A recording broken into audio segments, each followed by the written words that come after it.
بسم اللہ الرحمن الرحیم۔ معزز ناظرین اکرام، السلام علیکم ورحمۃ اللہ وبرکاتہ۔ ناظرین اکرام، سیرت النبی صلی اللہ علیہ وسلم کا 40واں ایپیسوڈ آپ کے سامنے پیش خدمت ہے۔ مدینہ منورہ میں رسول خدا کا استقبال۔ حضور کی ہجرت ہوئی تو مکہ میں علی کے لیے کچھ نہ رہا۔ ایک تو جان کا خطرہ تھا، پھر آپ صلی اللہ علیہ وسلم سے دوری کا صدمہ۔ اس لیے وہاں کی ایک ایک چیز انہیں کاٹنے لگی اور ذات گرامی کی یاد بری طرح ستانے لگی۔ اب وہ بے قرار رہتے اور آپ صلی اللہ علیہ وسلم سے جا ملنے کے لیے بے تاب۔ ناظرین اکرام، امانتوں کی واپسی سے چھٹی ملی تو موقع پاتے ہی وہ مکہ سے روانہ ہو گئے۔ سواری کے لیے نہ کوئی اونٹنی تھی نہ خچر، لیکن آپ صلی اللہ علیہ وسلم سے جا ملنے کے شوق میں وہ پیدل ہی چل پڑے اور بڑی بے تابی سے تیز تیز قدم بڑھانے لگے۔ سبحان اللہ، یہ تھی علی کی وفاداری اور سعادت مندی۔ کتنے اونچے انسان تھے وہ، اور کتنی نیک طبیعت تھی ان کی۔ اس زمانہ کا لمبا سفر، وہ بھی تنہائی اور بے سر و سامانی کی حالت میں، اور وہ بھی پیدل۔ کتنی بلند تھی ان کی ہمت اور کیسا محکم تھا ان کا عزم۔ راستہ بھی کیسا، لکو دک ریگستان، ہر طرف ویران اور سنسان، نہ سایہ کی آس نہ پانی کا امکان۔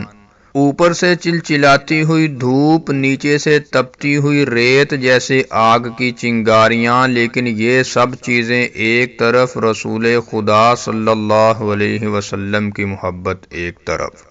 حضرت علی رضی اللہ تعالی عنہ بے اختیار خطرات میں کود پڑے، راستہ کی پریشانیاں جھیلتے رہے، دشوار گزار نشیب و فراز طے کرتے رہے اور رات دن آگے بڑھتے رہے۔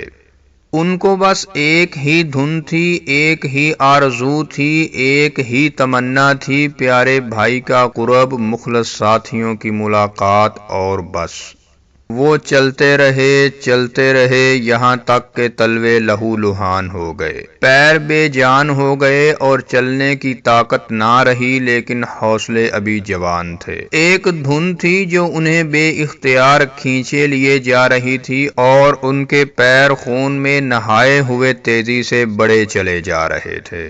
ان کو یہ گوارا نہ تھا کہ ذرا ٹھہر کر دم لے لیں اور تھکان سے چور جسم کو کچھ آرام دے لیں۔ وہ درد کی ٹھیس اور تھکان کی تکلیف پر صبر کرتے رہے اور بڑی بے تابی کے ساتھ کعبہ مقصود آن حضور صلی اللہ علیہ وسلم کی طرف دوڑتے رہے۔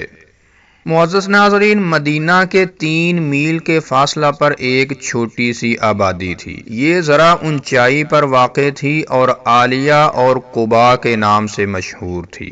یہاں مسلمانوں کے کئی اونچے گھرانے تھے۔ رسول خدا صلی اللہ علیہ وسلم ان کے مہمان ہوئے اور 14 دن وہیں ٹھہرے رہے۔ وہاں کے دوران قیام میں خود دست مبارک سے آپ صلی اللہ علیہ وسلم نے ایک مسجد کی بنیاد بھی ڈالی، جو مسجد قباء کے نام سے مشہور ہوئی۔ یہیں پر علی رضی اللہ تعالی عنہ کی آپ صلی اللہ علیہ وسلم سے ملاقات بھی ہوئی، اور پھر چھوٹا مجاہد بڑے مجاہد کے ساتھ ہو گیا۔ اب حضرت علی کی خوشی کا کیا ٹھکانہ تھا، ایک ہی ساتھ 3 خوشیاں اکٹھا تھیں۔ ملاقات کی خوشی، دشمنوں سے نجات کی خوشی، اور پھر جانثار ساتھیوں میں پہنچنے کی خوشی۔ معزز ناظرین، 14 دن گزر گئے تو آپ صلی اللہ علیہ وسلم نے ساتھیوں کے ساتھ شہر کا رخ کیا۔ مدینہ میں آپ کی آمد کی خبر پہنچ چکی تھی۔ اب کیا تھا، ہر طرف عجیب و غریب منظر تھا۔ مسلمان، مشرک اور یہودی سب خوشی سے اچھل رہے تھے اور مسرت کے گیت گا رہے تھے۔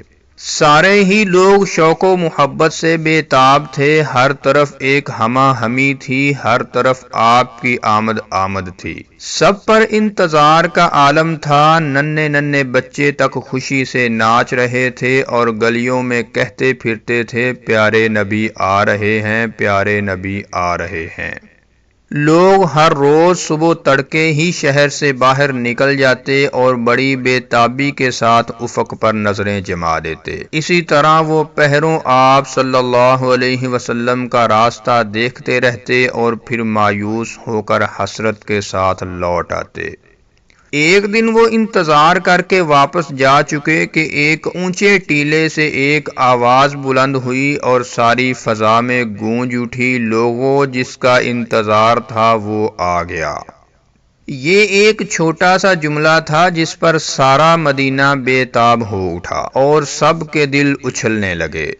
مردوں کے سینے خوشی سے امڈ آئے اور بچوں اور عورتوں کے چہرے پھول کی طرح کھل اٹھے۔ یہ آواز ایک یہودی کی آواز تھی جو مسلمانوں ہی کی طرح بے تابی سے محمد صلی اللہ علیہ وسلم کے انتظار میں تھا۔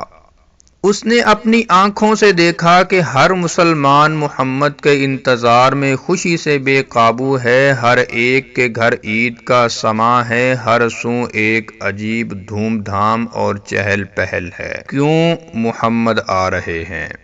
اس سے وہ بہت متاثر ہوا اور اب اس پر بھی ایک انتظار کا عالم تھا۔ آج اس نے دیکھا کہ ایک چھوٹا سا قافلہ آ رہا ہے، فوراً سمجھ گیا کہ یہ وہی ہر دل عزیز مہمان ہے اور خوشی سے پکار اٹھا، لوگوں جس کا انتظار تھا وہ آ گیا۔ تمام بوڑھے اور جوان بے تابانہ گھروں سے باہر استقبال کے لیے نکل آئے۔ اکثر لوگ آپ کو پہچانتے نہ تھے کیونکہ انہوں نے کبھی دیکھا نہ تھا، لیکن ان کے دل آپ صلی اللہ علیہ وسلم کو خوب جانتے تھے۔ ان کے سینہ میں محبت و شوق کا ایک سمندر ٹھاٹھے مار رہا تھا۔ ناظرین اکرام، کھجور کے درخت کے نیچے پیارے نبی صلی اللہ علیہ وسلم کی اپنے ساتھیوں سے ملاقات ہوئی۔ لوگ شوق سے بے تاب تھے لیکن آپ کو پہچان نہ سکتے تھے۔ حضرت ابو بکر رضی اللہ تعالی عنہ نے دھوپ سے بچانے کے لیے سر پر چادر تانی، تب لوگوں کو معلوم ہوا کہ یہ اللہ کا پیارا رسول ہے۔ یہ جمعہ کا دن تھا، راستہ ہی میں نماز کا وقت ہو گیا۔ اس وقت آپ صلی اللہ علیہ وسلم بنی سالم کے محلہ میں تھے، اس لیے جمعہ کی نماز آپ نے یہیں ادا فرمائی۔ آپ کے ساتھ ان جانثاروں نے بھی نماز ادا کی جو آپ کو دیکھنے سے پہلے ہی مسلمان تھے۔ اس کے بعد رسول خدا مدینہ میں داخل ہوئے، اس پاک سرزمین میں جس نے آپ صلی اللہ علیہ وسلم کو ہاتھوں ہاتھ لیا، جبکہ وطن نے آپ صلی اللہ علیہ وسلم کا ساتھ نہ دیا۔ آپ کے ننیالی رشتہ دار بنو نجار بھی ہتھیار سج سجا کر آ گئے۔ اس طرح قبا سے مدینہ تک آپ صلی اللہ علیہ وسلم کے دونوں طرف جانثاروں کی قطاریں تھیں۔ ایک عجیب و غریب منظر تھا۔ برس ہا برس گزر گئے، خوشی و غم کے ہزارہ واقعات پیش آ چکے تھے، بڑے سے بڑے میلے اور جشن منائے جا چکے تھے، لیکن مدینہ کی گلیوں نے کبھی ایسا نظارہ نہیں دیکھا تھا۔ مدینہ کے ہر خاندان کی تمنا تھی کہ رسول خدا کو اپنا مہمان بنائے۔ ہر قبیلہ سامنے آ کر عرض کرتا، اللہ کے رسول آپ ہمارے یہاں ٹھہریں، دیکھیے یہ گھر ہے، یہ مال ہے، یہ جان ہے۔ رسول خدا مسکراتے ہوئے شکریہ ادا فرماتے اور ان کے لیے دعائے خیر کرتے۔ اس وقت آپ صلی اللہ علیہ وسلم اونٹنی پر سوار تھے۔ آپ نے اس کی مہار ڈھیلی کر دی اور فرمایا، میں وہاں ٹھہروں گا جہاں اللہ ٹھہرائے گا۔ ناظرین اکرام، اونٹنی مدینہ کی گلیوں میں چل رہی تھی اور صحابہ رضی اللہ تعالی عنہم آپ صلی اللہ علیہ وسلم کے اردا گرد تھے۔ لوگوں کا ایک ہجوم تھا جو جوش میں نعرہ لگا رہا تھا، اللہ اکبر محمد آ گئے، اللہ اکبر رسول خدا آ گئے۔ ننھے ننھے لڑکے اور معصوم بچیاں دف بجا رہی تھی اور خوشی میں گاتی جا رہی تھی۔ 14ویں کا چاند ہمارے سامنے نکل آیا وداع کی گھاٹیوں سے۔ ہم پر خدا کا شکر واجب ہے جب تک دعا مانگنے والے دعا مانگیں۔ اے ہم میں آنے والے، یہاں تیری باتیں سنی جائیں گی۔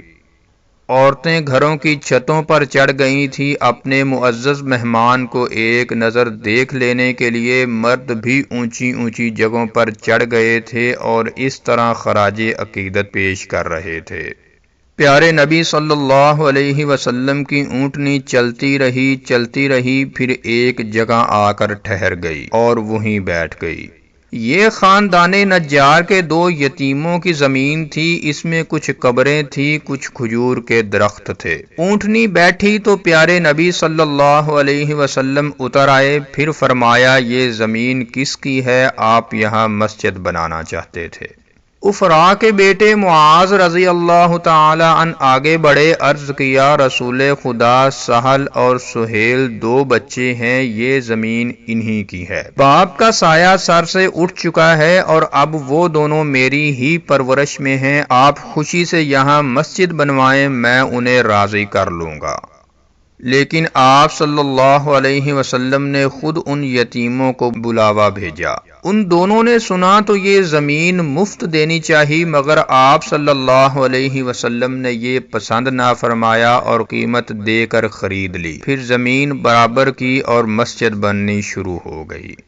معزز ناظرین، آپ حضرت ابو ایوب انصاری رضی اللہ تعالی عنہ کے مہمان ہوئے، اب کیا تھا وہ خوشی سے نہال ہو گئے۔ حضرت ابو ایوب آپ صلی اللہ علیہ وسلم کا بہت خیال رکھتے اور ہر طرح کا آرام پہنچانے کی کوشش کرتے۔ 7 مہینے آپ صلی اللہ علیہ وسلم یہیں ٹھہرے رہے۔ اس مدت میں مسجد بن کر تیار ہو گئی، پھر مسجد کے قریب ہی امہات المؤمنین کے لیے کچھ کوٹھریاں بنی جن کو حجرہ کہتے ہیں۔ اس کے بعد آپ یہیں چلے آئے۔